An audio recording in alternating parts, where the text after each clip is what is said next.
today we are checking out the ReadyLift 1.5-inch front leveling kit fitting all 2011 and newer Ford F-250 Super Duties.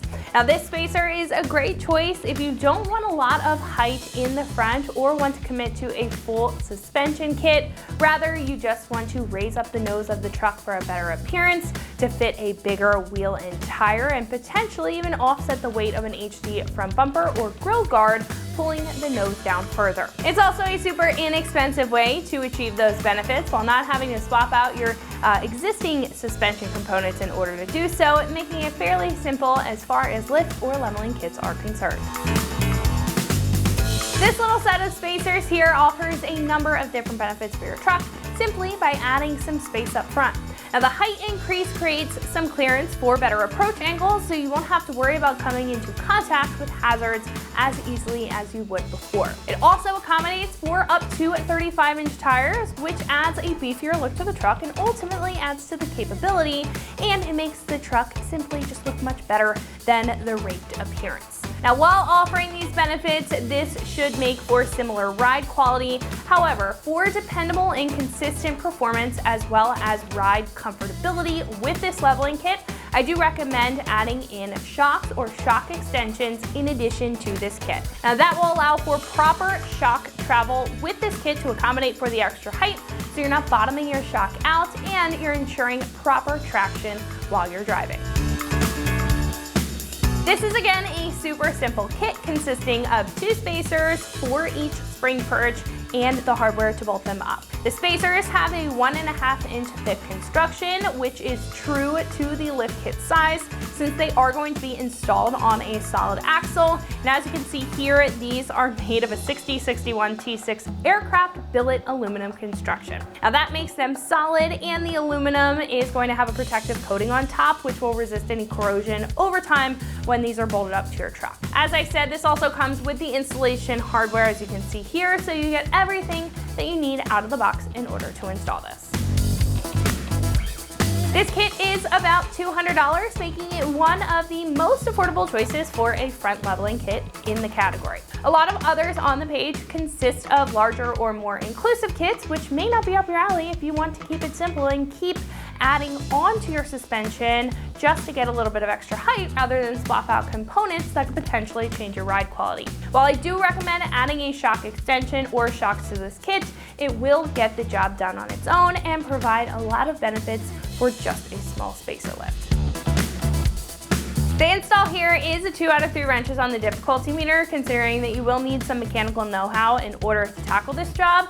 And with the right tools and setup, it should take about 3 hours or so to complete. I do want to mention that your truck does need an alignment after installing this, and keep in mind that your headlights may need an adjustment as well because of the added height. However, at this point, we're going to head over to our shop. One of our installers is going to show you a detailed breakdown step by step, whether you're just curious about the install or you are tackling this job yourself. So that is going to wrap it up for my review. Let's go ahead and jump into the install. For this install, you will need an impact, various ratchets, a 3/8 inch adapter if necessary, 10, 15, 18, and 22 millimeter sockets.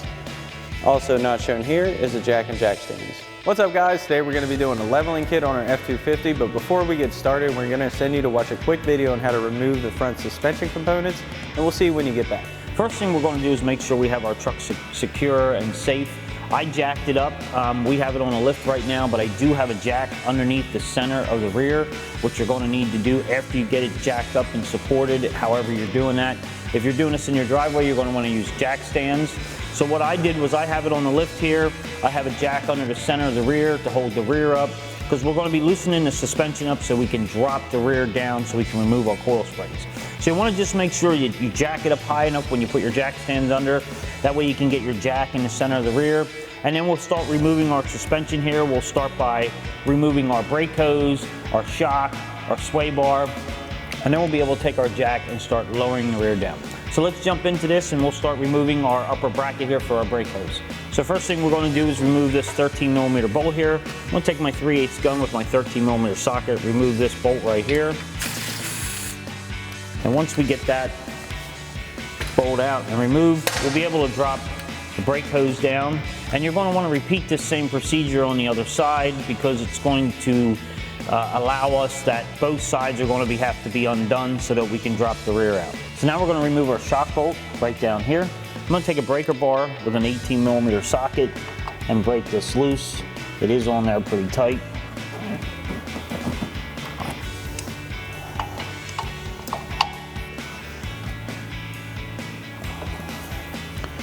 And once I get it loose,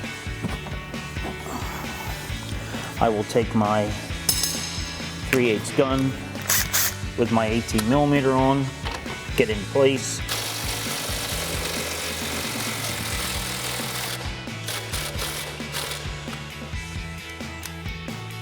And then I'll ratchet this the rest of the way out. I'll take my 1/2" drive now with my 18mm on it and just ratchet this out the rest of the way.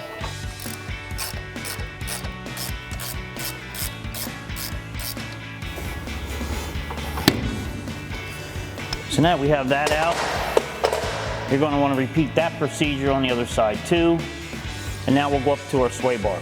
So now we're going to remove our sway bar nuts right here. There's one here and then one right here. I'm going to take my 15mm, my 3/8 gun, loosen these up, then loosen the other side up, then we'll drop the sway bar down.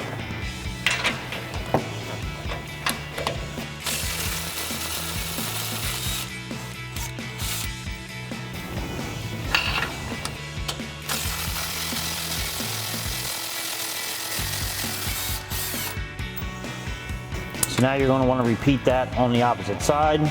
So now I have the other side disconnected too. I'm just going to pull our sway bar down. You're going to want to be careful. This thing can be a little bit heavy, but it should just fall down just like that, which will allow our rear to drop down then. So now we're going to take our clip removal tool. We're going to pop off this clip here. This is going to allow the rear to hang down. It's kind of pulling tight on this already. So I'm just going to pop this off.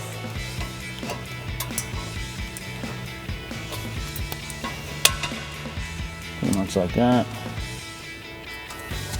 Get that out of the way.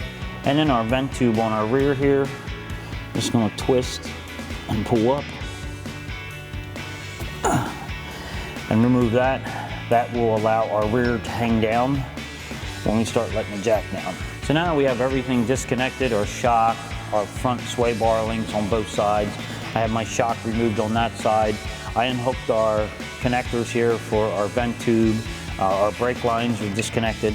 We're going to be able to take our jack and just start lowering the rear down.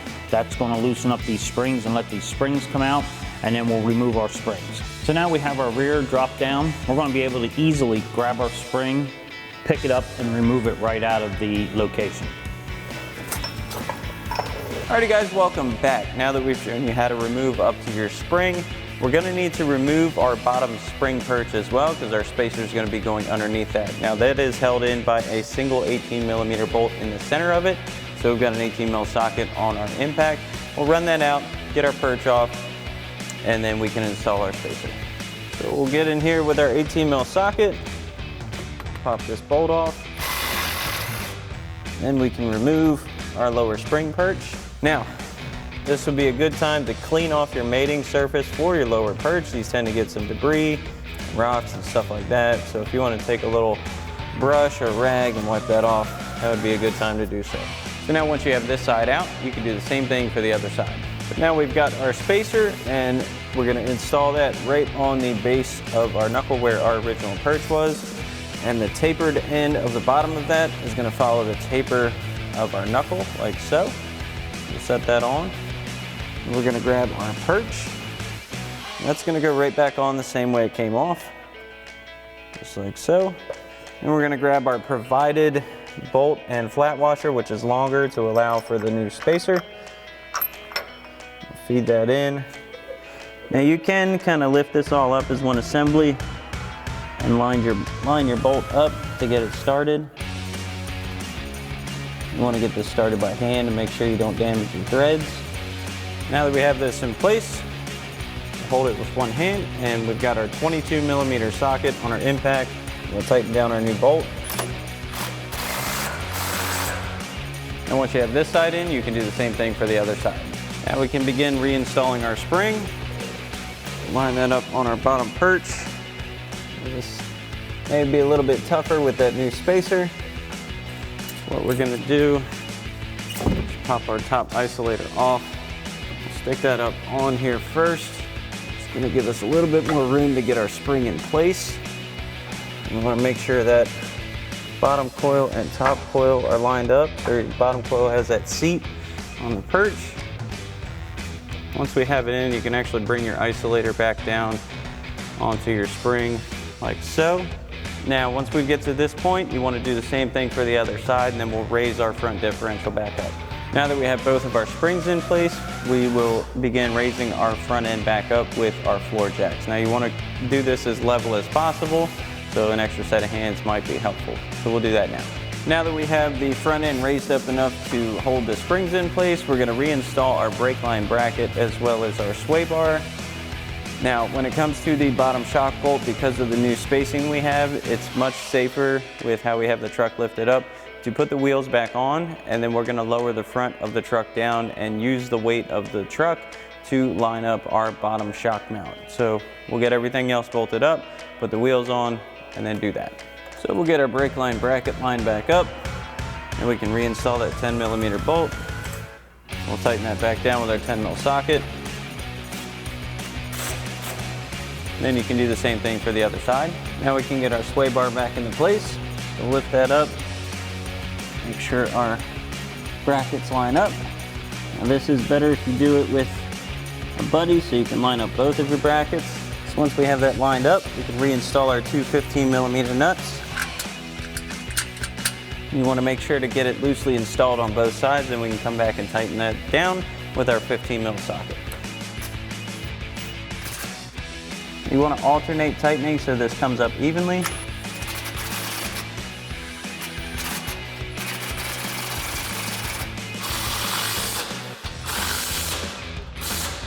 Then you can do the same thing for the other side. All right, so now we've got our wheel on and we've got the truck lowered down enough to line up our bottom shock mount. So we've got our factory bolt.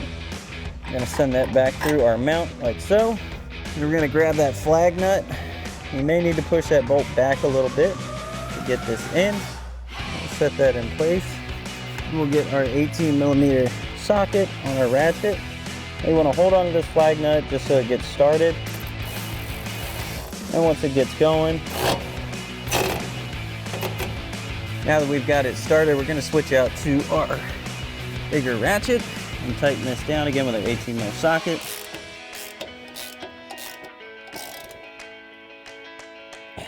And once you have this side in and tightened down, you can do the same thing for the other side.